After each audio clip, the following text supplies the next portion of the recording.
بینەرانی عزیزی کورسات نیوز ئەم کاتتان باش خۆشحاڵم لە بەرنامی شوێنەی پۆرتڕیت دێنەوە دیداری ئێوە عزیز و خۆشەویست.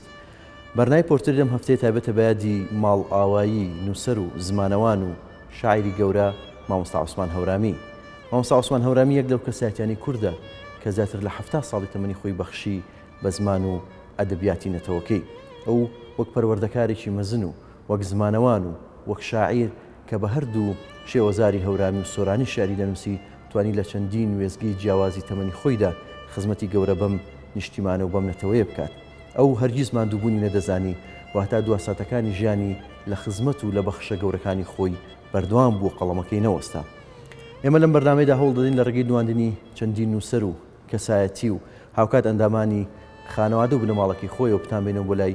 یادەوەری و چیرۆکی ژیانی مامۆستا عوسمان هەورامی. بۆیە هەمومان با لەم بەرنامە پێکەوە لەگەڵ یادی مامۆستا عوسمان هەورامی بین و یادێک لە بەخشش و لە کارە گەورەکانی ئەو مامۆستا نەمرە بکەین.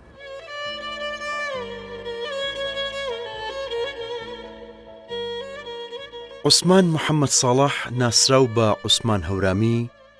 ئەزمونێکی گەورە و قەڵەمێکی بەبڕشت و سەلیقەیەکی تەواو کوردانە و کەسایەتیشی فرەبەهرە و داهێنەرە کە خاوەنی زیاتر لە نیو سەدە بەخشش و کاری مەزنە بە نیشتیمان و نەتەوەکەی خۆی و توانیوەتی لە چەندین ڕشتە و بواری جیاوازدا کاری ناوازە و گەورە پێشکەش بکات. ئەم ئەستێرەی نیشتیمان لە ساڵی 1940 لە شارۆچکەی تەوێڵە و لە هەورامانی ڕەنگین چاوی بە دنیا هەڵهێناوە. سەرەتا قۆناغەکانی خوێندنی لە تەوێڵەوە دەست پێ دەکات و دواتر دێنە شاری سلێمانی و بەردەوامی بە خوێندن دەدات تا دەتوانێت قۆناغی ئامادەی بە سەرکەوتووی ببڕێت و لە کۆلێژی ئادابی زانکۆی بەغداد وەردەگیرێت. بەڵام بەهۆی بارودۆخی ئەو کاتەوە نەیتوانیوە درێژە بە خوێندن بدات لەو زانکۆیە. لە ساڵی 1960 بەشداری لە خولێکی پەروەردەیی دەکات بۆ دەرچوانی دواناوەندی و پلەی یەکەم بەدەست دەهێنێت و دەبێتە مامۆستا و بۆ یەکەم جار لە گوندی شوێنێدا دەمەزرێت و کاروانی پڕ سەروەری ژیانی وەک مامۆستا و پەروەردەکار و نووسەر و شاعیر و زمانەوان دەست پێ دەکات.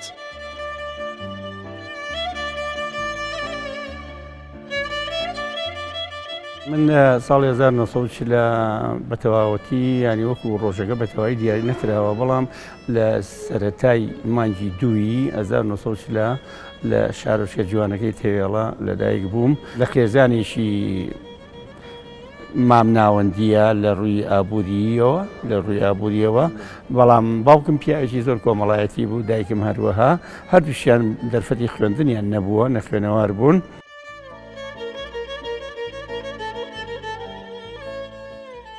مامۆستا عوسمان هەورامی یەکێکە لەو پەروەردەکارە دانسقە و کەموێنانەی وڵاتی ئێمە و سلێمانی و هەورامان و شارە زور و ناوچەکە بەگشتی. مامۆستا عوسمان محەممەد هەورامی یەکێ بوو لەو مرۆڤانی کە دەتوانین بڵێن ئەوەندە پڕبەخشین بوو کە بەڕاستی بە دڵسۆزی حەزیە کرد کە هاوکاری هەموو مرۆڤێ بکات کە خزمەتی خاک و نێتەوەکەی بکات. یەکێ بوو لەو مرۆڤانی کە هەمیشە بە زەردەخەنەوە بەرامبەر خۆشەویستەکانی قسەی ئەکرد و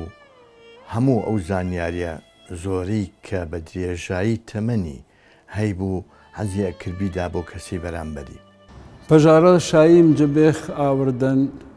دووری دڕیشەی دڵ خەیمەکەن کردن فراقت فەرقم وە تووتیا بەرد جیایی ئازام وەهەم جیا کرد وەربەی تۆ نەبۆ نەو نەمامینۆ مەردەم خاستەرن هەتا دووری تۆ. دیارە ئەم شعرانە شعری حەزرەتی مەولەوین، بەڵام ئێمە لێرە بۆ کۆچی دوایی مامۆستا عوسمان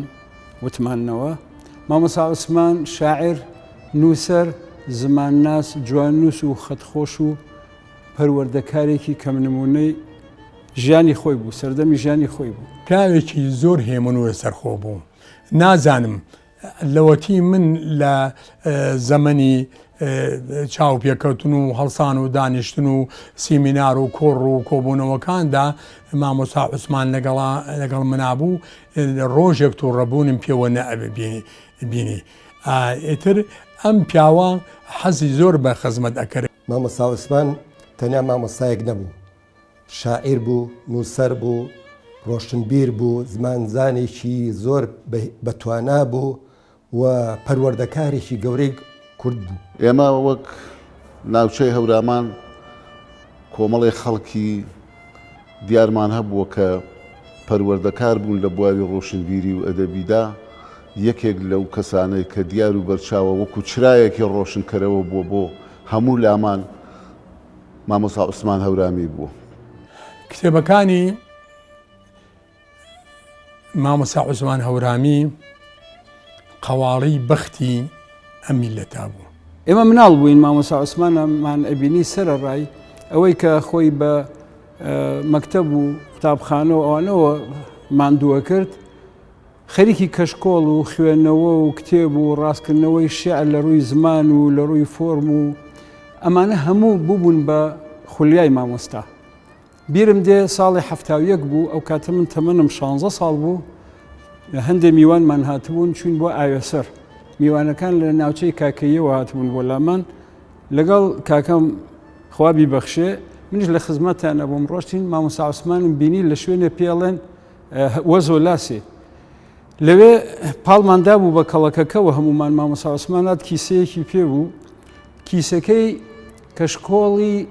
وەلی دێوانەی تیا بوو. لەو تەمەنا من زانیم وەلی دێوانە خوێنەوار بووە، وەلی دێوانە نەخوێنەوار نەبووە، چونکە لە هەندێک لە شێعرەکانیان مامۆستا بۆ مانی بازەکرد نووسرا و مامۆستا وەلید و میرزا وەلید فەرموودە. لە هەندێکیان نووسرا بوو میرزا وەلید، لە هەندێکیان نووسرا بوو مامۆستا وەلید. دیارە میرزا بەوانە وتراوە خوێنەواری باش و هاوکات خەت خۆشیش بوون. ئەبێ زۆر نەوازشکارانە ئێمە بڵین هەمومان ڕۆڵی ئەم میلەتین لە قوتابخانەی میلەتەکەشە پێگین کەوابوو میلەتەکەمان زانستگایەکی زۆر گەورەیە. خوا بۆمانکە ئەگە بتوانین لەو مەیدانە شتێگەڵێنجین. هەمومان نابێ بە هیچ جۆرێک ئەوەمان لەبیر بشێ کە پەروەردەی دەستی ئەم میلەتین، پەروەردەی ئەم خاک و ئاوەین. لەبەرەوە من لە خاک و ئاوەکە و لە دەردی هەژارانە و لە فەقیر و ئەمانەوە دەستم پێکردووە. ئەم قەڵەمە ڕەنگینی کوردستان تەنها لە یەک بواردا کارامە و لێهاتوو نەبوو، بەڵکو لە چەندین بوار و ڕشتەی جیاوازدا مەردانە هاتۆتە مەیدان و کاری مەزنی تێدا کردوون. مامۆستا عوسمان هەورامی بە یەکێک لە ناوە دیار و پێشەنگەکانی بواری شعری منداڵان دادەنرێت و لە ماوەی ژیانی خۆیدا زیاتر لە 20 کتێب و نامیلکەی شعری و پەروەردەی بۆ منداڵان نووسیوە. نووسری دنیای مناڵ وەکو هەموو نووسەرێکی ترە بێ ئاگای لە بزاوی ڕۆشنبیری جیهانی بێگەر خوا بۆی بکە، بەرهەمی ئەوانی کە پێشەنگن لە وڵاتەکانی ترەوە ئەزمونیان زیاترە بخوێنێتەوە، کەڵکیان لێوەرگێ، هەڵبەتە باری دەرونیە بێ ئاگاداری باری دەرونی بێ و وای لێبێ وەکو شارەزایەک بێ لە باری دەرونیە، دەروونناسیە بێ بکات چۆن ڕۆژان لەگەڵ مناڵەکانایە. ئەگەر لە ڕووی دەروونناسیەوە مامۆستا بەهێز نەبێ بە هیچ جۆرە ناتوانێت مامۆستا بێ. مامۆستا عوسمان لە بواری بە تایبەت پەروەردەی منداڵاندا مناڵەکان وا ڕایهێنابوون وا بە شەوق و زۆقەوە لە دەرسەکەیە گوێیان دەگرت و کاریان دەکرد کە هەستیان نەدەکرد ئەوە مەکتەبە یا هەستیان دەکرد ئەوە سەیرانێکە، هەستیان دەکرد کار و چالاکیەکە کە تێیدا بەشداری دەکەن بە شەوق و زۆقەوە. ئەوە مامۆستامان بوو، یعنی لەم بوارە ئەو لەگەڵ مامۆساعین ئەیشەونم و نوری عەلیەمین و ئەم جەماعەت لە کە عومەر عەبدوڕەحیم ئەوان پێشەنگی ئێمە بوون کاتێک کە یەکەم بەرهەم کە کۆلارەکەی باڵدار بوو هی ئەدەبی مناڵان هەر هەموو جارێ ئەگەر پێویستیم هەبوایە ئەگەر کێشەیەکی پەروەردەی و زمانەوانیم لە شعری مناڵەکانە هەبوایە ئەو چاوک بووم سەر چاوە بووم مەجبور ئەبووم ئەڕۆم پرسوڕای پێ بکەم بۆ ئەوەی داڕشتنەوەی شعرێ مناڵەکانە مامۆستا عوسمان جارێککە هاوکاریم کا بۆ ئەوەی بە کاڵ و کورچی نەڕواتە خۆناغیەکانی خوێندن یاخۆ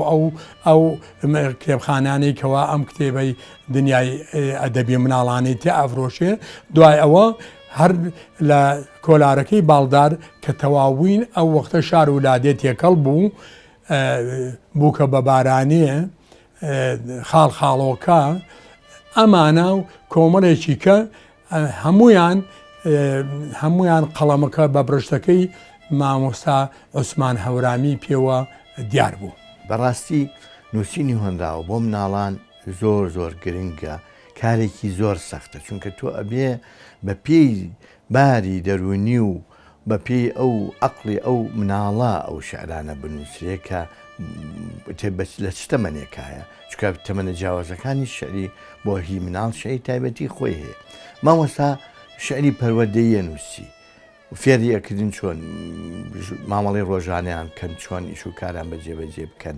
ئەمانە هەمووی لەو شعرانی کە بۆ مناڵی نووسیوە بەڕاستی ڕەنگی داوەتەوە وەیکە لەو شتانش کە مامۆستای خۆ لێ خۆش بوو توانی لە پانتایەکی زۆر فراوان لە شعرەکانە تەرخانکە بۆ مناڵ بۆ قوتابی و پەروەردەکار ئەمانە وای لەوە بەڕێوەتی پەروەردە کرد ساڵی 2012 ئێمە خۆمان وەکو لیژنەی بەڕێبەرێتی پەروەردەی سلێمانی چینە ماڵەوە بۆ لای و ڕێزلێنانمان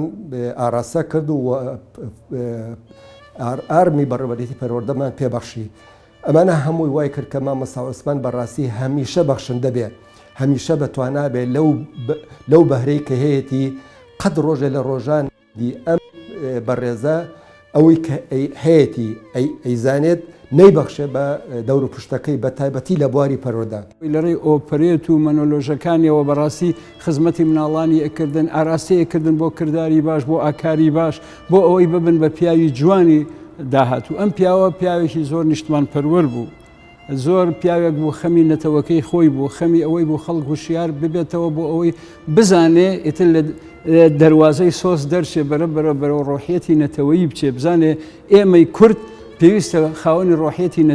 نەتەوەیی بین چونکە سۆزی نەتەوەیی دادی کەس نەدا دادی کەسیشی نەداوە هەر ئەو سۆزە ژوای کردووە تا ئێستا دوای ئەو هەموو ساڵانە هێشتا بەڕاستی قەبارەیەکی دیاریکرا و باوەڕ پێکراومان بۆ خۆمان دروست نەکرد ئەو پیاوە یەکێک لە خەمەکانی ئەوە بوو ئەبێ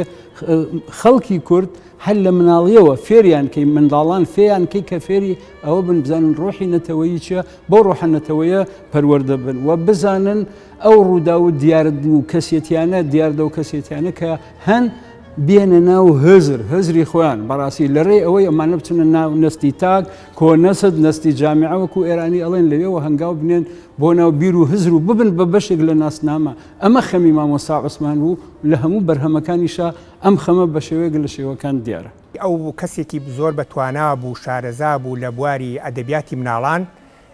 لە شیعر و ئۆپەرێت کە یەکەم کتێبی لە ساڵی 1970 چاپ کردووە بە ناوی شاهۆ کە شیعر بووە بۆ مناڵان مامۆستا ماوەی 50 ساڵ خاوەنی کتێبی تایبەت بە مناڵان بووە و لەو بوارە ئیشی کردووە لەبەر ئەوە شارەزاییەکی زۆر باشی هەبوو لە ڕووی دەرونی و لە ڕووی پەروەردەیی و لە ڕووی ئەو شتانە باشی ئەیزانی چۆن و چی بۆ مناڵ بنووسێت باوەڕ کە ئێستاش من لە کۆڵانێکەوە ڕۆ مناڵان یاریەکەن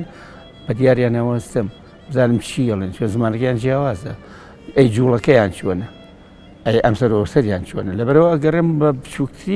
بە سووکترین بە کەمترین هۆنراوە هەستو بۆ چوونەکانیان دەربە بڕم مامۆستا عوسمان لە بواری زمانەوانی و داهێنانی شعر و نووسینی چیرۆک بۆ مناڵاندا هاوتای نەبوو بەدەگمەن بوو کۆمەڵێ شعری ئەنووسی سێ وشەی بەڕیز لە یەک ریزان کێش و سەروایەکیانە بوو دێری دووهەم هەر سێ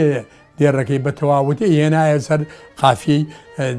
وشەی سێهەم کە ئەمە تازەکاریەک بوو کە مامۆستا عوسمان لە ئۆپەرێت و لە چیرۆک و لە شێعرەکانیان بە شێوەیەکی سەردەمیانە توانی دای بڕێژێ و ببێتە سەرچاوەیەکی گرنگ بۆ باخچەی ساوایان و باخچەی مناڵان و بۆ قوتابخانەکان و بۆ ئێمەی قوتابی مامۆستا عوسمان هەورانی. دیارە مامۆستا عوسمان یەکێکە لەوانەیە کە لە ڕێی ناوەڕۆک و فۆرمەوە گۆڕانکاری لە ناو شیعری هەورامیا کرد. شیعرەکانی ئەوەی کە پێڵێن سۆرانی و هەورامیشی هەن. شیعری بە کرمانجی ناوەڕاستەیە هەم بە هەورامی هەیەتی. بەڵام دەست پێشخەری داهێنانی نوێ و گۆڕینی فۆرم و ناوەڕۆکی شیعری نوێی هەورامی ئەوە مامۆستاکەی مامۆستا عوسمانی ڕەحمەتیە و لەو بوارەشا خۆی زۆر ماندوو کرد و دوای ئەویش چەندین کەس شوێن پێی ئەویان هەڵگرتووە لە شاعرە گەنجەکان و هەرشیانن گەنجیش نین یەکێکی وەکو ڕەئوفی مەحموودپور کە یەکێکە لەوانەی شوێن پێی مامۆستا عوسمانی هەڵگرتووە لە ڕووی گۆڕانکاری لە شیعر و فۆرمە. باوکم عاشقی مناڵ بوو. باوکم خۆشەویستی مناڵ بوو، مناڵی خۆشەویست. بیرمان نەچێتەوە دێڕە شیعرێکی ئەڵێ جوانترین جوانی مناڵە بێ مناڵجین تاڵە. ئەڵە جوانترین لە زێڕ و گەوهەر مناڵە گەر بێتە بەر. کەواتە باوکم زێڕ و گەوهەری خسوەتە پایچیەوە پایەوەی مناڵ کە تۆ مناڵت هەبوو واتە هەموو سەرمایەکی دنیا. باوکم خاوەنی هەژدە نامیلکی شعریە بۆ مناڵ. چواردە کتێبیان من وێنەکانی بەرگ و ناوێن بۆ کێشاوە. دایم بۆ هەموو وێنەیەک دانیشتم باوەڕ بێ هەموو وێنەیەک کە تۆ سیرێکی شتێکی ئاسان ئەبینی یان ئەمە وێنەیەکی بەسیتی مناڵانە هەموو وێنەیەک سەعات زیاتر ناقەشەوە کرد. مەسەڵەن ئەوێ وای لێ بکە وای بیگۆڕم یا من ئەمود ئاوای لێ بکەم ئاوای لێ بکەمەوە زۆر بە وردی ورد بوو ئەم ڕەنگی مناڵە بێ وا بێ مناڵەوە حرەکە شتی فێرە کردم شتی پێوتم. ئارەزوم بوو زۆر گەڕام بۆ هاوڕازی ژیانی بچمە لای و بێتە لام بە ئاواتی دڵ بەکام کاتی خۆش بەسەر بەرین لە ناو ژیانی یەکترە وەکو پەپولە بژین. پەیامێکم پێدرا هاوڕێی بەشەر کتێبە ئازم تا ئەتوانی زوو لەگەڵ یا هاوڕێ بە. زۆر لە مناڵەوە نزیک بوو بە سروشتی خۆی مناڵی زۆر خۆش ئەویست بە وەکو خۆی ئەیوت هەموو جارێ ڕۆحی شاد بێ بە نەزمی ئەوان بە ئاوازی ئەوان لەگەڵیان ئەدوا شعری بۆ ئەنووسین ئۆپەرێتی بۆ ئەنووسین. مامۆستا من چەند جار لە خۆیم بیستووە و بە فیعلیش بینیومە ئەیوت لەو دەقەوە کە مناڵ لە دایک بووە من شعرم بۆ نووسیوە کاوی زاق و زریق و نەوایە یعنی مامۆستا بۆ هەموو قۆناغەکانی تەمەنی مناڵ شعری نووسیوە هەر لە ڕۆژی لە دایک بوونەکەیەوە تا ئەو تەمەنی 14 ساڵی کە مناڵە. ئەمە هۆنراویکی باوکمە بۆ دایکی نووسیەوە بە هەر چوار شێوەزارەکەی زمانی کوردی پەتی. دایکی هاوشێوە کردووە بە فریشتەی باڵا یعنی تایتڵی شعرەکە فریشتەی باڵا. دایە پایی ژینمی گوڵزاری ڕەنگینمی بەرهەمی سۆزی گەشتم زادەی گوڵی بەهەشتم. ئەڵالی گیان گوڵمەنی چەم و گیان و دڵمەنی وێنەت نییە دنیانێ ئەڵام هەروش ئەڵانێ.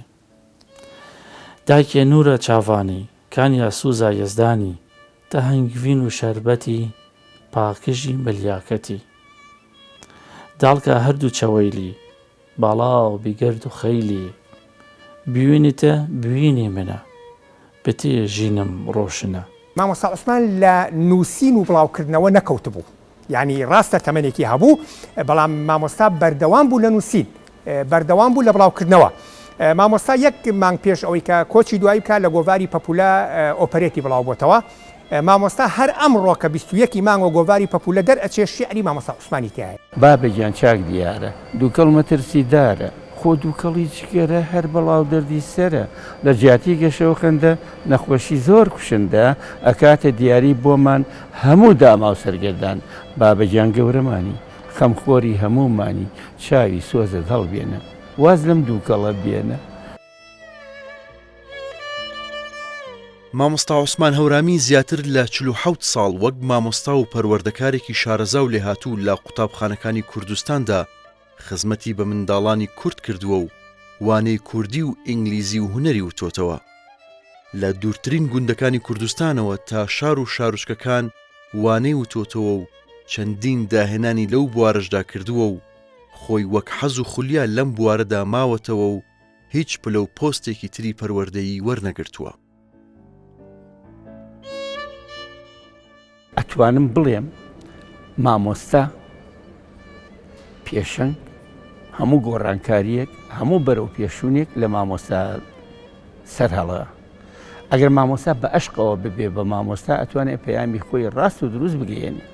بەڵام ئەگەر بە ناچاری ببێ بە مامۆستا هەر جیزاوەرجیز ناتوانێت ئامانجەکەی بەتەواوی بپێچێ. بەبیرم دێت لە مەکتەب لە دەرسی هونەرە بە عەمەلی خوێندکارەکانی فێری کڵاشنین دەکرد ئەو سەردەمە.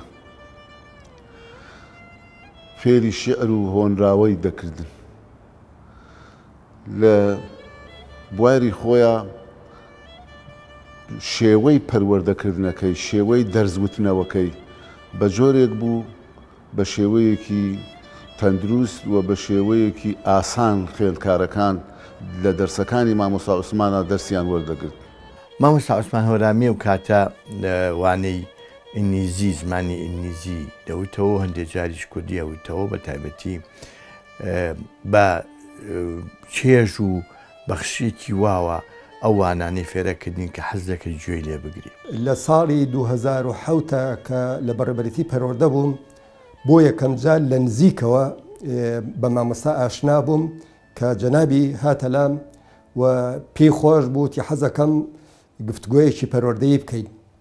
منش بەڕاستی زۆرم پێخۆش بوو و گفتوگویەکی باشمان کرد و ئەوەی ڕاستی بێ من زۆر سوودم لە زانیاریەکانی ئەو وەرگرت و لەوەشا بۆم دەرکەوت کە ئەم بەڕێزە زۆر بەتوانایە بە تایبەتی لە زمانی کوردیە لە زمانەوانیە لە ڕەوانبێژیە لە وشەسازیە بۆ یەکەم جار بوو لە نزیکە ببینم پیاوێکی وە لەو پێش ئەمزانی کە شاعیرێکە بەس لە نزیکەوە بەو شێوەیە نەمەناسی بەڕاستیەوە زۆر زۆر کاریگەری لەسرم هەبوو. پێش چەند ساڵێک ئێمە کەمپینێکمان ڕێخست لە کەسایەتی شار و مامۆسایانی خاوەن ئەزمموی خانەنشین و لە مامۆسایانی ئەلفوبێ و مامۆسایانی زمانی کوردی و هەروەها لە دکتۆر و پرۆفیسۆرەکانی جامیعا و لە هەموو چین و توێژەکانی ئەم شارە ئازیزە بۆ گەڕانەوەی ئەلفوبیەکەی باڵدار بۆ حرەمی قوتابخانە. مامۆستا عوسمانی یەکێک بوو لەو کەسانەی لەو کەس ئەدیبانەی لەو مامۆسایانەی کە ڕۆڵی کارای هەبوو لە پێکهێنانی ئەم کەمپینە و بەرەو پێشوونی ئەو داوانەی کەوا ئێمە لە وەزارەتی پەروەردە کرد بوومان. مامۆستا 47 ساڵ لە بواری پەروەردە ئیشی کردووە بەڵام وەکو مامۆسایەکی ئاسایی نا. هەمیشە سەرنجی خۆی هەبووە هەمیشە تێبینی خۆی هەبووە لەسەر بەرنامە و پرۆگرامی خوێندن تاوانەوتنەوە. چەندین جاریش من ئاگادارم چەند جارێک ئەوە خۆشی بوو وابزانم لە بواری ڕاگەاندن و توێتی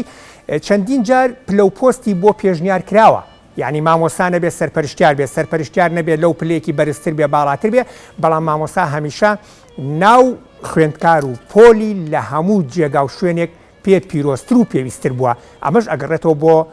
دڵسۆزی خۆی چونکە مامۆستا عوسمان هەورامی بڕوای بەوە بوو مامۆستا پێشەوایە ڕابەرە لە چەندین کتێبی چەند جارێکی لە چاپی کتێبەکانی خۆیان ئەو دێڕەشیعرەی مەحموود دەریوێشی ئەهێنایەوە کە ئەیوت مامۆستا ئەوەندەی نەماوە بێ بە پەیامبەر. بیرمە چەندین جار پلۆپۆستیان داوەتێ لە بەڕێبەرایەتی پەروەردە لە شوێنی حزبی حکومی دەیگوت نا من حەز دەکەم مامۆستا بم ئەمود بۆ ماوکە حەزەکەی مامۆستابی دەیگوت حەزەکەم هەمیشە و هەردەم خزمەتی مناڵکەم وتەیەکی بۆ ئێساش بین بە زۆر جارێت حەزەکەم ببم بە پردێک مناڵی کورد بەسەرما بڕوە. ئەمە کەم کەس ئەتوانێت ئەمەی تیا بخڵقێت تایە بدرەوشێتەوە. بەختەوەرترین کەس لە بواری کاری با بڵین دەوڵەتی ئاگەربی کە مامۆستاییە. ئەوە بەسێکە مامۆستا مرۆڤ دروستەکە ئەوە بەسە کە مامۆستا هەموو نیوەکاریێنتە پێشەوە ئەوە بەسە کە ڕژێمە دیکتاتۆرەکان پێش هەموو کەسێ ڕقە لە مامۆستای مامۆستا گەورەترین خواستی گەورەترین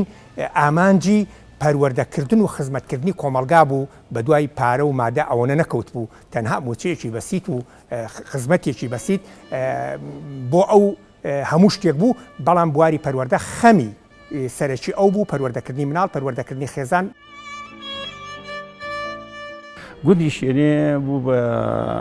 مەدانێکی جوان بۆ منشتی نوێ وڵاتێکی جوان میلەتێکی ڕێکوپێک لێرەوە سەلاممێ بۆ پشتا و پشتی شوێنیان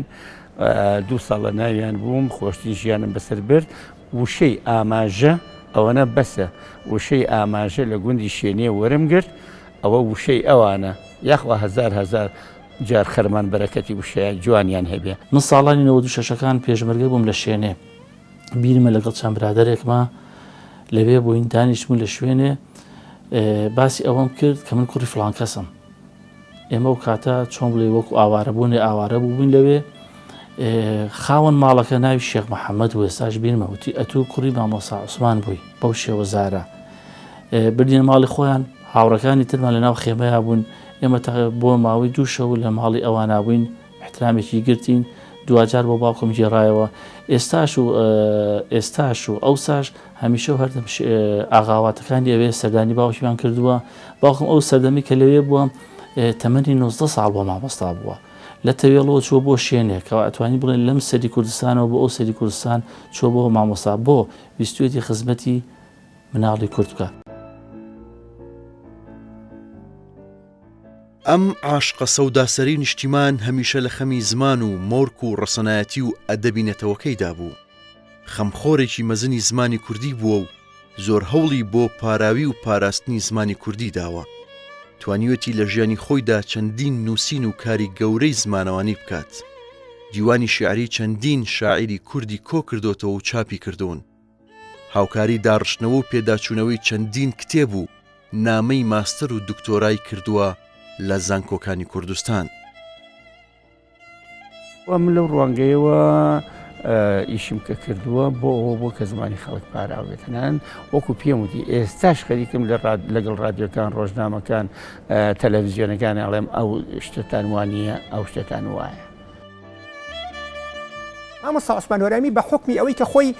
هەورامی بوو شێوەزاری هەورامی زۆر بەباشی ئەزانی ئەوە تر وەکوڵێت ئیشی خۆی بوو زۆر دڵسۆزانە و زۆر شارەزاش بووتیا من حتا ئاگاداری ئەوەم ئەو کەسانی کە لە هەورامیشن یعنی پرس و بژۆیان بەم ئەکرد هەتا کوردستانی ڕۆژهەڵاتەوە بووە لە هەر شوێنێکترەوە خۆم ئاگاداری ئەو بووم چەندین ئیش و کاری لەگەڵ ئەوانە کردووە پیاچوونەوەی بە ئیش و کاری ئەوانی شا کردووە مامۆستا من چەندین جار ئاگادارم کە بە تەلەڤیزیۆنەکان و ینی لە بواری ڕاگەیاندن و لە ڕۆژنامە و گۆڤارەکان پێی وتون وتوێتی من ئامادەم خۆبەخشانە بابەتی زمانەوانیەکەتان بۆ بکەم بە هیچ پاداشتێک ینی ئەوە نەمەبەستی بوو کە زمانی کوردی پاک بێتەوە هەر بۆ ئەمەش وتراوە ئەوەی بێوێ ساختکردنەوە لە دیوانی ئەو شاعرە مەزنانە بکە زۆر پێویستە فارسی بزانێ عەرەبی بزانێ ئەگەر بکرێت تورکی بزانێ بەڵام من تورکی نازانم و کوردیەکی باشی ئەو سەردەمەش و ئێستاش بزانێ لەوە ئامانجم ئەوە بوو ئەوەش لایەنێکی تری زمانی کوردیەکەمان بەهێز ببێ مامۆستا عوسمان بێژگە لە دیوانی شاعرەکانی خۆی بەڕاستی بە چەندین کتێبا چوەتەوە بە ماستەرنامە و دکتۆرنامە چوەتەوە لە ڕووی زمانەوە زۆر جوان پێداچوونەوەی پێکردوون چونکە ئەو پیاوە زمان ناسێکی زۆر باش بوو مامۆستا عوسمان مامۆسایەکی زیرەک و بلیمەت و لێهاتوو بوو بۆ مناڵەکانی خۆی بۆ ملەتی کورد بۆ تەلەبەی کورد مامۆستا عوسمان زانکۆیەک بە خۆی بزانکۆیەک بوو بۆ کوردستان دائما دەرگای کراوەتەوە بۆ پێشمەرگە بۆ هەر کەسێک جەنابی هاتبێ بۆ وشەی کوردی بە سنگێکی فراوانەوە یارمەتیاوە مامۆستا عوسمان ئێمە لە تەوێڵە لە دەگاشەخان لە دووکان لە دەربەنی خان دائما دەرگامان کردوێتەوە بۆ وشەی کوردی پێشمەرگە لە خزمەت هەبوو مامۆستای وام نەدیوە لە عالەمە ئەوەمە سنگی فراوان و ڕێک و پێک و کورد بێ بەڕاستی کورد و مامۆستا عوسمان ئەوەمە هەوڵی بۆ کوردیا بۆ مناڵەکانی خۆی نەدا مامۆستا عوسمان وە بەردەوام بوو لە بواری ڕۆشنبیری و ئەدەبیشە جێگە دەستی دیارە لە کتێبەکانیە. من بۆ خۆم لە دوای ڕاپەڕین سەردانی کاگنۆشیروان مستەفام کرد سەبارەت بە کتێبێک کە بە ناوی بیرەوەریەکانی تێموری لەنگ وەرگێڕانی خۆم بوو بیدەنە کەسێک بۆ پێداچوونەوە لە ڕووی زمانەوانی و ئەدەبیەوە کەم و کورتی هەبوو. کاگنۆشیروان نردمی بۆ لای کاگ مستەفای ساڵح کەریم. چووم لەگەڵ کاگ مستەفای ساڵح کەریمی ڕەحمەتی دانیشتم، وتی کەسێک کە لە بواری زمانەوانی و ئەدەبیدا ئێستا ئێمە هەمان بێت و کاریگەر بێت مامۆستا عوسمان هەورامیە. چووم بۆ لای مامۆستا عوسمان لەسەر ڕاستپادەی کاگ مستەفا وتم مامۆستا عوسمان هەر مامۆستاشمە و هەم برادەریشمە. چووم بۆ لای مامۆستا عوسمان پێکەوە قسەمان کرد سەبارەت بە کتێبەکە دەستنووسەکەم دایە بۆ پێداچوونەوە. ئەو بیرەوەریانەی تێموری لەنگ یا کتێبی یادەوەریەکانی تێموری لەنگ ئێستا کتێبێکی ناودار و مەشهورە و لەزەتی هەیە و وردەکاری و سەلیقەی بەکارهێنانی وردەکاری لە ڕووی زمانەوانی و خاڵبەندی و ئەدەبیاتەوە دەگەڕێتەوە بۆ هیمەتی مامۆستا عوسمان هەورامی. هەرگیزا و هەرگیز دەستی نەئەنا بەڕووی کەسەوە. من کاتێ کە ئەلفبێی بۆ نێشتنی نەخوێنەواریم دانا مامۆستا عوسمان هەورامی لە سەر داوای وەزیر لیژنەیەکی باڵایان دروست کرد لە هەموو شار و شارۆچەکانی دەڤەری سلێمانی. مامۆستا عوسمان هەورامی سەرۆکی ئەو لیژنەیە بوو. دڵسۆزانە نەک بۆ بەرژەوەندی تاکە کەسی مامۆستا ئەمین، بۆ بەرژەوەندی فێرخواز کە ئەوانەی کە دابڕاون لە خوێندن و نووسین لە سەردەمی دژواری پێشووی ئێمەدا بۆ ئەوەی بوارێکیان بۆ بڕەخسێ جاریشکە ئەوە بێننەوە هەر چۆنێک بێت قۆناغی بنشینی و قۆناغی تەواوکردن تەواو بکەن. مامۆستا عوسمان لەگەڵ ئەم حەڤە مامۆستا ئازیزە دڵسۆزە زانانە کەوتە کەنوکۆکردن و بژارکردنی بەرهەمەکە. کاتێک کە خەریکی نووسینی نامەی دکتۆراکەم بوو کە لەسەر یاسا و ڕێساکانی شێوەزاری هەورامیە زۆربەی کات کە دەچوون بۆ ماڵیان بۆ ئەوەی کە ئەو داتانی کە پێم بوو بە کرمانجی ناوەڕاست یاخوا بڵێن بە سۆرانی کە بە هەڵەوای ناوەنین لای ئەو دوای ئەوەی کە چەند داتایەک مۆرگرت بوو لە خەڵکانی تری شێوەزارەکە، بەڵام مامۆستا باشترین کەس بوو بۆی کە ئەو ڕستانم بۆ ساغ بکاتەوە، چونکە من لەو ڕستانەوە دەچووم یاسا و ڕێساکانم دەرەکرد. ئیتر بە هەموو بەخشێکیانەوە خۆی و خێزانی بەڕاستی، یعنی بەڕاستی لەم جاروا بۆ هەفتەی دوو جار ئیتر بە هەموو شتێکەوە حەزیە کرد خزمەتی ئەو میوانە بکەن کە چێتە ماڵەکەیان لە ڕووی خواردنەوە لە ڕووی بەخێرهاتن و ڕووی گەشەوە. بەڕاستی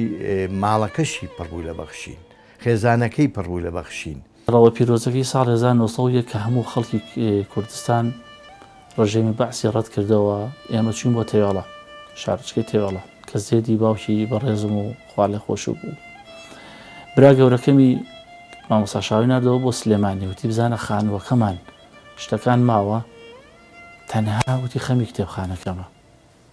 یعنی پیاوێک مامۆستایەک نووسەرێک خەمی خانووەکەی نەبوو، خەمی کەلوپەلی ناوماڵی نەبوو، خەمی کتێبەکانی بوو. هەرچەنە بەداخەوە زۆربەی زۆری دەستنووسەکانی برا بوو، بەڵام دڵخۆش بوو بەوەی کە چەند کتێبێکی ماوە. ئەو کەیکێکە چوو نەک هەر من ئەو هەموو خوێنکارانی کە لە دکتۆرا و ماستەریان خوێن بەڕاستی سوودی بە زۆر کەس گەیاندووە، بەداخەوە ڕەنگە هەندێک بۆ شێوەیە باسی نەکرد بێ کە شایستەی ئەو مامۆستا گەورەیە بێت. بەڕاستی سوودی بە زۆر کەس گەیاندوە، ینی من ئەڵێم ئەو زانیاری و زانستی کە کۆی کردبوو بە درێژایی تەمەنی حەزیە کردبیا بە خەڵک، یعنی بەخیل نەبوو لەوە کە زانیارێکە بداتێ بە پێ ئەوی کە تۆ پێویستە. مامۆستا عوسمان هەورامی جگە لە بواری نووسین هاوکات لە بواری ڕۆژنامەنووسی و ڕاگەاندنیشدا جێدەستی گەورەی دیارە و ساڵانێک لە گۆڤاری هەورامان و دواترش لە گۆڤارەکانی دیکە و لە ڕادیۆ و تەلەڤیزیۆن بەرنامەی ئامادە و پێشکەش کردووە و سەرکەوتنی مەزنی لەم بوارەشدا بەدەستێناوە. من لە ساڵی 1970 لە سلێمانیە کۆمەڵی مامۆستایان دانابوو یا هەڵبژاردبوو بۆ خولێکی تایبەتی زمانی ئینگلیزی با بڵین شێوەی وتنەوە سیستمی نوێی وتنەوەی زمانی ئینگلیزی بچن بۆ بەغا. دانیشتمم تەماشا مامۆستا حەمامین لەوێیە خواافریکە وتی وەڵڵاهی چاکەم تۆسی بیتەوە ئیشێکم بێتەوە فەرموو وتی بەرنامەیەکی هەورامیمان دامەزرانوە لە بەشی کوردی خۆی لەوێ ئیشیە کرد کارمەندی ئەوێ بوو وتی ئەبێ هاوکارمی وتی من بە کاتی لێرە من مانجێ لێرەم وتی چیت پێە وەڵا کۆمەڵشتم پێ بوو دەستنووس و ئەمانە وتی حازریکە درێژی نێنیە لێوێ بەشە ئەدەبیەکەم ئامادەیەکرد ناو بە ناویش ئەیگوتخوا هەواڵەکانمان هەیە لەگەڵمە هاوکاری بکە. لە ڕووی بەرنامەی پێشکەشکردنی بەرنامەوە چ لە تەلەڤیزیۆن بێ لە ڕادیۆ بێ مامۆستا هەوڵێدا خزمەتەکەی خۆی بگەێنێ تەنانەت لەم دوایە شاکە تەمەنی هەڵکشا بوو زۆر ئاسایی ئەو بەرنامانی پێشکەشە کرد و چێژێکی تایبەتی بە بەرنامەکانە و زانیارێکی خۆشی بە گوێگرەکانی بەخشی. لە لای ئێمە وەکو مەڵبەندی ڕۆشنبیری هەورامان ئەندامی دەستەی دامەزرێنەری مەڵبەندەکەمان بوو سەرنووسەری گۆڤارەکە بوو بۆ ژمارە 1 و 2 هەمیشە لە چالاکیەکانی ئێمە سێرێکی دیار بووە. ئێتر هەر لەگەڵمان نامایە وەکو خەمخۆرێک هەموو جارێ بابەتی بۆ ناردین و دوایەوە بینێک لاپەڕەیەکە بوو لە گۆڤارەکە نووسین بە لاتینی بۆی ئەمنەوەی نوێ فێر ببێت لاتینی بنووسێ هەموو جارێ لەو دیوە هینەکەیە نووسی با بڵێن ئەوەی پێڵێ سۆرانی لەم لاشەوە هێنەکەیە نووسی لاتینەکەیە نووسی چونکە ئەو لاتینی نووس و لاتینی زان بوو ینی لە ڕووی فۆرمی نووسینەوە. ساڵی 2000 تا 2015 لە ڕادیۆی گەلی کوردستان بەرنامەیەکی تایبەتی هەبووە بە پەروەردەی مناڵان.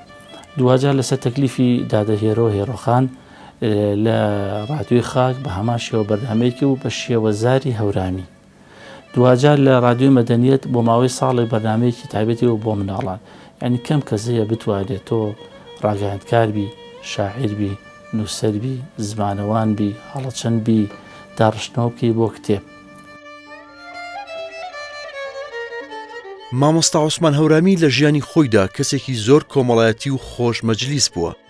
هەمیشە کۆڕی گەرمی هاوڕێ و یارانی بە قسە خۆش و نەستەقەکانی ڕازاندۆتەوە و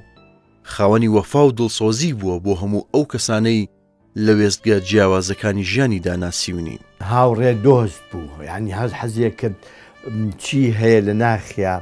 لە ماڵیا لە خواردن لەوە لەوە کەیشێگە چوو پێشکەشی کابێت بەڕاستی ینی مرۆڤێک بوو بەواتای مرۆڤایەتی مرۆڤ بوو نەک لە لایەنێکۆ باش بوو لایەنێکی ترەوە خراپ بێ قسەکەم تێگەی چۆنە مرۆڤ هەیە نیوەی ژیانی لەگەڵ خەڵکا باشی نیوەکی تری خراپە بەڵام مامۆستا هەموو ژیانی لە ڕووی مامەڵەکردنیەوە لەگەڵ خەڵکا بە هەموو شێوەیەک چاک. مامۆستا عوسمان هەورامی یەکێک لە تایبەتمەندیەکانی وەفا و هاوڕێتی بوو. وەفا و هاوڕێتی لای مامۆستا عوسمان زۆر گرنگ بوو زۆر گرنگی پێەیە هەمیشە حەزی لە تێکەڵبوون بوو هەمیشە حەزی ئەکرد خزمەت بکە یعنی خۆی ئاهات خەی ئەگرتی ئەگەر لە شوێنێکە تێبینی لەسەر نووسینێکت هەبواە تێبینی لەسەر کردارێکت هەبواە تێبینی لەسەر شێوازی قسەکردنت هەبواە زۆر دڵسۆزانە و بێدەنگانە ئاهاتە پەناتۆ ئەیود ئەوە وانابێ ئەوە ئاوا ئەبێ کە تۆ قسە لەگەڵا کرد ئەو زۆر بە دیقەت و زۆر بەوردیەوە گوێی لێگرتی پاشان کە گفتوگۆکە تەواو بوو ئەوەی سەرنجی بواە یاخۆ ڕەخنەیەکێ بواە لە کۆتاییە بە زەردەخەنەیەکەوە ئاراسەیە کردی هەم ڕەخنە بوو بۆ دروستکردن هەم دڵخۆشکەریش بۆ بۆی کە تۆ خۆتی لەسەر بنیاد بنی من ئەمانەوە کوبەڕێبەری پەروەردە بەڕاستی زۆر سوودم لێورد شاوە ڕست بکەوە دایمە سێرکۆ بێکەس حەمید بڵباس ڕەو بێگەرد ئەو هەموو پێشمەرگانە لە تەوێڵە لە ماڵی جەنابتانە دەرگای کراوەتەوە لە هەموو شوێ بەخوا شەونی وەشەو سەعات سێ لە دەگاشێخان سل پێشمەرگەیاوە بەسەرمانە کەمال هاواری سەرگردەیان یەکێتی بوو منزەڵەکەەوە نەگۆرە وتی مامۆستا عوسمان گەلەوێشخان ئەوسا من ئەمە 15 ساڵ ولاوێشەکەوێتە ناوتی قەیناکە لەبەر کورد بابسووتی خەد مامەساوام نەدیوە لە عالەما بۆ کورد دڵسۆز و کورد و کورد. مامۆستا عوسمان هەورامی لە ژیانی خێزانیدا وەک هاوسەر و باوەک زۆر سەرکەوتوو بووە و توانیوێتی فەلسەفە و ڕێگەیەکی دروست بۆ منداڵەکانی و خێزانەکەی دابنێت لە ژیاندا. ئەو لە ساڵی 1960 لەگەڵ خاتوو گەلاوێش ئیسماعیل بەکر ژیانی هاوسەری پێکهێناوە و تا کۆتایی تەمەنیشی هەر پێکەوەمانەوە. بەرهەمی ئەم خۆشەویستیان 6 کچ و 4 کوڕە بەناوەکانی شاهۆ، چرۆ، چیا، کاردۆ، نیان، چنوور، کەژان، شەنیەر، شارۆ و نگین کە هەمویان خوێندنیان بە پلەی بەرز تەواو کردووە و هەر یەکەیان لە بوارێکدا خزمەتی ئەم نیشتیمانە دەکەن. من ئەو ساکە کە ئێمە ببووینە بە 20 ساڵ و 18 ساڵ ژنێکی بۆ بێن ژنێکی بۆ بێن بیکوتن من سەریان کردمە سەرتم با بە 25 ساڵ و خۆم بگرم و دایان کوتام خراپ دایان کوتام ئەتر خۆشبەختانە من لە ساڵی 61 لە تەمەنی 21 ساڵیە خێزانم پێکەوەنا سواس بۆ خۆ تا ئێستا بە خۆشی هێناومانە و مامۆستا عوسمان من کە جەنابی داوای من کرد ئەو ساوانە بوو مەسەن لای باوکم داوای منی کرد و باوکشم زانیوی کوڕێکی ڕێک و پێک و لێهات و زیرەک و حرمەتە یەکسەر منی پێشکەشی مامۆستا عوسمان کرد منیش ڕازی بووم و ئەوش ڕازی بوو. هەموو کاتێک وەکو هاوڕێمانەوە بوو فەرقمان بە فەرقی تەمەن نەئەکرد هەموو کاتێک وەکو هاوڕێکمانەوە بوو زۆر زۆر هانی ئەداین بۆ بوارەکانی هونەر من کچی گەورەی ئەوم کە لە هەشتاویەکە چوومە پەیمانگای هونەرە جوانەکە هەموو کاتێک حەزیە کرد تاکێکی باش پێشکەش بە کۆمەڵگا بکەین هەموو کاتێک سوودمەند بین لە هەموو بارێکی ژیانە. من و باوکم هەمیشە و هەردەم هاوڕێ بووین وەکو باوک نەبووە باوەک یعنی تۆڕەبوونم لێ نەبینیوە هەمیشە ئامۆژگاری دەکردین بۆ خوێندنەوە. ئێستا زۆربەی زۆری هاوڕەکانم کە لێم پرسن لە بواری زمانی عەرەبیان من عەرەبیەکەم کەمێک باشە ئەڵێن چۆن فێر بووی ئەڵێم ساڵی هێشتاکان عوسمان هەورامی باوکم گۆڤاری مزمار مجەلەتی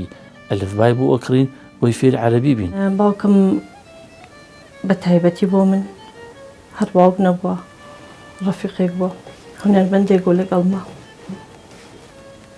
مناقەشاتی کاری هونەریمانە کرد بەیەکەوە بیرمە مناڵ بووم 4 ساڵ ئەو لە ژوورەکەی خۆی خەریکی نووسینی خۆی بە فرەباری وەرەقە قەڵەمی دایمە یامێ یانی دەستگای شتەکانی مەکرد ئەچوومە بەر پەنجەرەکە ڕەسم بکرد ڕیشۆڵەکانم دروست دەکردەوە بەڕەش و سپی زۆر هانیە زۆر ئافرینیە کردم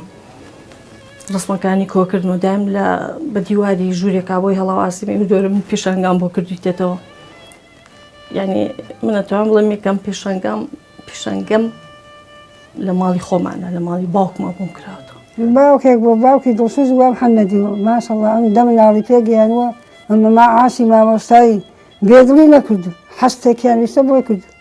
فەرهەنگی ژیانمان بوو لە هەموو بارێکی ژیانە سوودمان لێ وەرەگرت هەموو کاتە خەمخۆری ئێمە بوو خەمخۆری مناڵانی کوردستان بوو کچی زۆر خۆشەویست زۆر ینی هەموو کاتێوت کچێک دنیای گەهێنێ فەرقی نایخستین لەگەڵ براکانمە بەس زانی زیاتر میهرەبان بوو بۆ کچەکان کچی زۆر خۆشەویست حەزیە کرد دائیمەن زانین زیاترمان پێ بێ خوێندنمان لا بێ لەم ساڵانی ئەخیرا من خۆم پەیمانگای هونەر جوانەکانم تەواو کردو مامۆستای هونەرم حەزیە کردێ ئەگەر حەزەکەی لە بواری ترا بخوێنی کچێکمە میناوی مینابێنە لای من دایم پێی خۆش بوو حەزەکەم زانیاریتانە خۆشی زانکۆیەک بوو بۆ خۆی دائیمەن ئامۆژگاریشی ئەوە بە مناڵەکان وتور ڕۆڵەگەیان وەکو من بن وەکو من کورد بن وەکو من نیشتمان پەروەر و خاکپەروەر بن هەر ئەوە وشەی مامۆستا عوسمان بوو. هەمیشە و هەردەم عاشقی مناڵ بووە پەروەردەی مناڵ بووە دەیگوت بخوێنەوە نەک بخوێن و بخوێنەوە خوێندنگە جیا بوو خوێنی دوایەوە جیا و هەمیشە وت گۆڤارەکان بخوێنەوە هەمیشە دەیگوت نامیلکەکان بخوێنەوە چیرۆک بخوێنەوە یعنی باوکێکمە و تایبەت ڕێگری لێ شتێک نەکردم ناقەش شەو دایم ئەوەی کە من حەزم لێ بوو ئەو ئەیزانی قسەی لەگەڵە کردم لەسەری وەسیەتی هەرەوە بووە وتوەتی ئێوە کورد بن وەکو من خزمەتی ملەتی کورد بکەن ئێوە وەکو من دڵپاک و دڵسۆز بن حەسوود نەبن هەر دایم باسی گوشەی کوردی بوو چەند کتێبێک من دایم من پاڵپشتی بوو مناڵەکانی پاڵپشتی بوو هەر بە وشەی کوردی هەڵیە بۆ هیچ بۆ سەروەت و ماڵ و خانووی زەخم و سەیارێ ئەم ژوورە چەند ساڵ ئەمە 20 ساڵ لە ماڵن وتمان ئەم ژوورە گەورەکە وتی من ئەم ژوورە بەسە من بەسیت شەورتومە ئەوەی بە عوسمان هەورامی کراوە بە من ناکرێ بەکەم کەسەکرێت یعنی وێنەی نییە وێنەی نەبووە و ئێمەش هەمیشە و هەردەم ئەو یادگارانە ئەو لە ناو دڵمانایە لە ناو دەروونمانایە باپیرم وەکو هاوڕێی گوا بوو بۆ من لە باپیر زیاتر بوو باپیرم زۆر یادگاری خۆشەوە جێشتین هەر جارەهاتم بۆ ئێرە من پێشەوەی لە باوەشم بگرێ شارێکی بۆ ئەوتم پاشان باوەشی پیا کردم بە گەرم و گوڕی بە خێراتنێکی زۆری لێ کردم باپیرم هەر لە لای من خۆشەویست نەبوو لە لای هەموو عایلەکە لە لای هاوڕەکانم لای مامۆستاکانم ڕۆژانە مامۆستاکانم هاوڕەکان دوان لێ کردم کە باپیرم لە ماڵەوە شاریان بۆ بنووسێت و بۆیان بەرم بۆیان بخوێنمەوە واتەوە نەخۆشەویست بوو باپیرم وەکو باوکێک گوا بوو بۆ من لە دڵمانە دەرناچێت دایمەن لە یادمانایە لەگەڵمانایە لێرەوە پێڵەم ئینشەڵا جێگای باش دەبێت ڕۆحی شاد بێت ئەو دایمە لەگەڵمانەیە من ئارۆم وەکو مۆم ڕووناکی دەوروبەرم هاودەمی خەندەی ئاسۆم هۆشیارم بەختیارم بینایی هەردوو دیدەی دایە و بابەی بێدارم وەرنەوە کۆبنەوە گۆرانی گەشەی ژیان لەگەڵ ما بڵێنەوە مامۆستا عوسمان هەورامی تا ئەو ڕۆژەی دوایین هەناسەیدا قەڵەمەکەی لە کار نەکەوت و بەردەوام بوو لە بەخشش و نووسین ڕووناکی و جوانی دەبەخشیە نیشتیمان بەداخەوە ئەم هەناسە ئاوریشمی نیشتیمان ئەم ڕۆحە خەمخۆر و دڵسۆزەی کوردستان دوای ماوەیەک مانەوە لە نەخۆشخانە بەهۆی نەخۆشیەوە لە ڕۆژی 15 دەی 2020 بۆ هەتایە ڕۆحە سپیەکەی بەرەو ئاسمان بەرز بوویەوە و ماڵ ئاوایی لە نیشتیمان و هاوڕێ و خێزان و هەموو منداڵانی کوردستان کرد و لە مەڕاستیمێکی شایستەدا لە گۆڕستانی سەیوان لە شاری سلێمانی بە خاک سپێررا.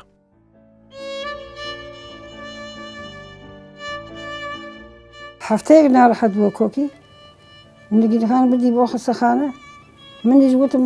ئەڕۆن بۆ خەستەخانە خوا حافیزتان بێ خوا حافیزی کرد و وتی ئاگاتان لە خۆتان بێ لە مناڵەکان ئەو ئامۆژگاریە کە کردومە دڵسۆزی کورد بن هەر کورد بن هەر وەکو من دڵسۆزی کورد بن ئەوە وشەی زۆر زۆر ناڕەحەت بوو هەواڵی باوکم هەفتەی یەکەم کە لە خەستەخانە بوو شەوانە قسەی لەگەڵا کردین خەمی من و مناڵەکانی ینی باوکی مناڵەکانی منیش بوو دایم هەمیشەی وت خۆتان پارێزن ژینکە پارێز بن ئیتر کە خەبەرەکەمان زانی نازانێت چۆن باسی بکەم ناتوانم بە تەلەفۆن قسە من لەگەڵا کرد لە خەستەخانە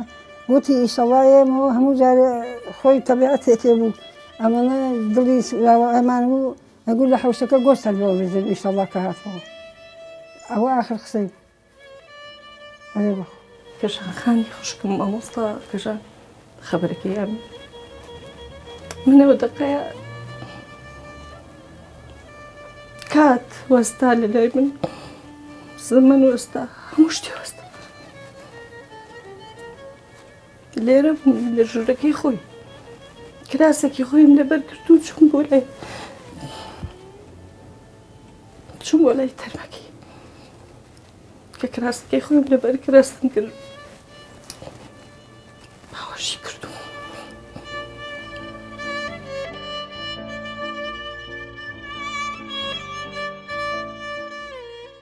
شانازی بەوە کەمە هیوادارشم هەموو کەسێ لە من تەندروستی باشتر بێ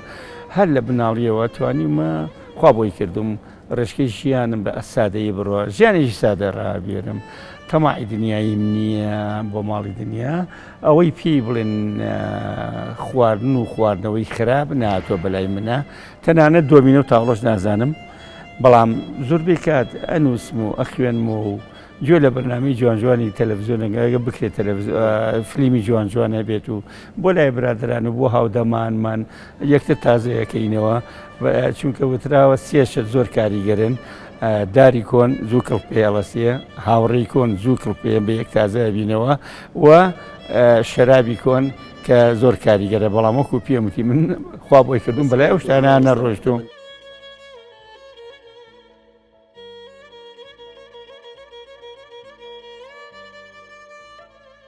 بەداخەوە ئەو کەسانەی کە لە وڵاتی ئێمە پێویستمان پێیانە زوو بەجێمان دێڵن. مامۆستا عوسمان هەورامی یەکێک بوو لەو کەسانەی کە زوو بەجێ هێشتین، هەرچەند ئەو تا ئەو ڕۆژەی ژیا درێغی نەکرد لە خزمەتکردنی بواری ڕۆشنبیری لە بواری فەرهەنگی و ئەدەبیدا. بە ڕۆشتنی بە کۆچی دوای ئەو نەک پەروەردە بەڵکو کۆمەڵگای کوردەواری دەستکەوتێکی گەورەی لە دەستدا و مامۆستای گەورە مامۆستا عوسمان هەورامی شوێنەکەی وە بە ئاسانی پڕ نابێتەوە. ئێمە بە کۆچی دوایی ئەم زاتە کەسیەتێکی زۆر جوانمان لە دەستدا، بەڵام داخەکەم ئیتر مەرگ خۆ هیچ چارەسەرێکی نییە و ئەو کۆتایی هەمومانە هەموو گیان لە بەرێگە بێ ڕۆژە لە ڕۆژان مەرگی بچێژێ. خەسارەتێک بوو کە لە هەمومان کەوت و لە بواری ڕۆشنبیری کەوت. ئەو جۆرە خەسارەت و زەرارانە تەنها ناگەڕێتەوە بۆ بنەماڵی ئەو کەسانەی کە دەگەڕێنەوە یا کۆچی دوایی دەکەن. خەسارەکە و لێچوولەکە کە بۆ هەموو لایەکە بۆ ئەو کەسانەیە کە لە ڕۆژگاری تێپەڕکردنی مێژوودا کەڵکیان وەرگرتووە یان سوودیان لێ وەرگرتووە یان بۆ ئەوانەی کە دواتر سوود لە بەرهەمەکانی و سوود لە ڕێبازەکەی و سوود لە ئیشوکارەکانی دەبینن ئەو لەو بوارەی کە پێویستیان پێێتی. چی تۆ و توتە ئێمە بەخسە دەکەین لە وشەکانم دەرناچین دائما پرست بێەکەین ئەو نەمردە هەر کەسێک گوشەیەکی جوان و عیلمێکی جوان و قسەیەکی جوانی بۆ کرد نووسی بە نەمردووە کاکەگە هەر نامرێ هەر نامرێ هەرەمێن. هەر یەکە لە ئێمە عوسمان هەورامیەکە بین بۆ هەر یەکە لە ئێمە درێژە پێدەری ئەو خەباتە سەرسەختەی ئەوە دەبین. هەر یەکە لە ئێمە زیاتر برە و بە بواری پەروەردەی مناڵ دەدەین، زیاتر برە و بە کوردایەتی دەدەین، زیاتر وڵاتەکەمان خۆش دەوێت، زیاتر کتێبمان خۆش دەوێت، زیاتر ئەخوێنینەوە بۆی ڕۆحی شاد بێ، هەمیشە ڕۆحی شاد دەبێت. باوکم فێری سەربەرزی کردم، فێری کردم دانەمێنم سرم دانەوێنم بۆ کەس دایم فێری کردیم نەفسمان بەرزێ دەستپان نەکەینەوە بە کەس ئەوەی لە توان هەمانێ شخصێتی خۆمان پێشم کەسێکە لەژەوە شتێکە. ئەم لێرەوە من پەیمانی ئێمەیەکە هەمیشە وعد و پەیمانەکانی بەرژنە سەر کە گرنگترین شت لە لای ئەو ڕاستگۆی دڵپاکی دڵسۆزی بۆ ئیشەکەمان بۆ خاک و نیشتیمان ئێمەش هەمومان هەوڵێن کە هەمیشە پەیمانەکەی بەرینە سەر. لە باوکم گەوهرێ بوو لە نووسین، گەوهرێ بوو لە ئەتوانین بڵێن ئەدەبیاتی کوردی زۆر شتی هەیە تا ئێستا بڵاو نەکراوەتەوە و ئێمە ئیشەڵڵا چ کوڕەکان چ کچەکان ئەو بەڵێنی پێدێن بە باوکم کە بۆی چاپەکەین و بۆشی بڵاوەکەینەوە. هەزار ڕەحمەت لە گۆڕەکەت گەورەترین سەرمایەوە من بەجێهێشتۆ باوکم کە ناوەکەی خۆیەتی من خاوەنی هەموو دنیام چونکە باوکی من عوسمان هەورامی.